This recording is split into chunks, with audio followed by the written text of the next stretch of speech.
मुझे प्रसन्नता है कि अलग अलग क्षेत्र में कार्य करने वाले किसानों को यहां पर सम्मान किया गया। कृषि वैज्ञानिकों को भी सम्मान दिया गया।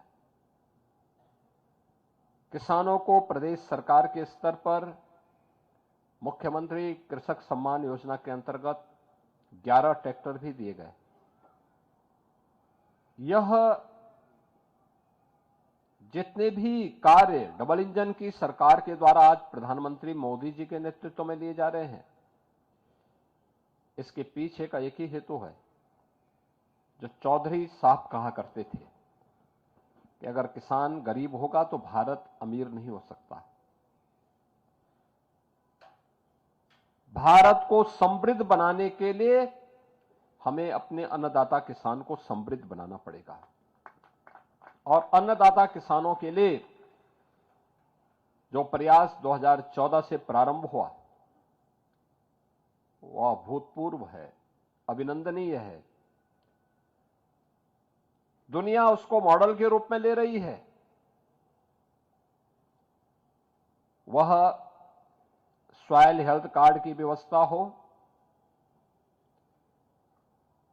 उन्नत किस्म के बीज उपलब्ध करवाने का कार्य हो,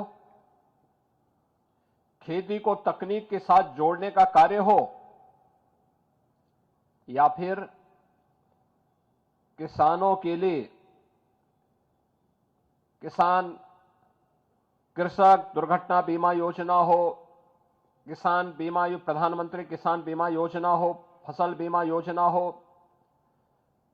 कृषि सिंचाई की योजना हो, या फिर किसान सम्मान निधि। यानी अगर आप कह सकते हैं कि आजादी के बाद जिन बातों के लिए चौधरी साहब का कांग्रेस के साथ मतभेद हुआ था और वह किसानों का मुद्दा था, उन मुद्दों को पहली बार भारत की राजनीतिक एजेंडे का हिस्सा बना करके सरकार के प्राथमिकता का विषय बनाने का काम प्रधानमंत्री मोदी जी ने किया। आप याद करिए, प्रधानमंत्री जी ने 2014 में इस बात को कहा था। उनका मानना था हमें किसान की आमदनी को दोगुना करना है। इसके लिए उन्होंने जो इनिशिएटिव उठाए उसके परिणाम आज देखने को मिल रहे हैं।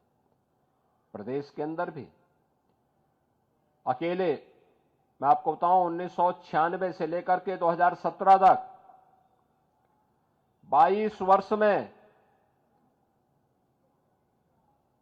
प्रदेश के अंदर कुल 95,000 करोड़ रुपए गन्ना किसानों के खाते में गया था और 2017 से लेकर के अब तक यानी 22 वर्ष में 95,000 करोड़ और 17 से लेकर के 23 के बीच में 24 के बीच में मात्र 7-7.5 वर्ष में हमने 2,61,000 करोड़ रुपए की राशि अन्नदाता किसानों के खाते में सीधे डीबीटी के माध्यम से दिए हैं। ये केवल गन्ना किसानों की बात मैं कर रहा हूं,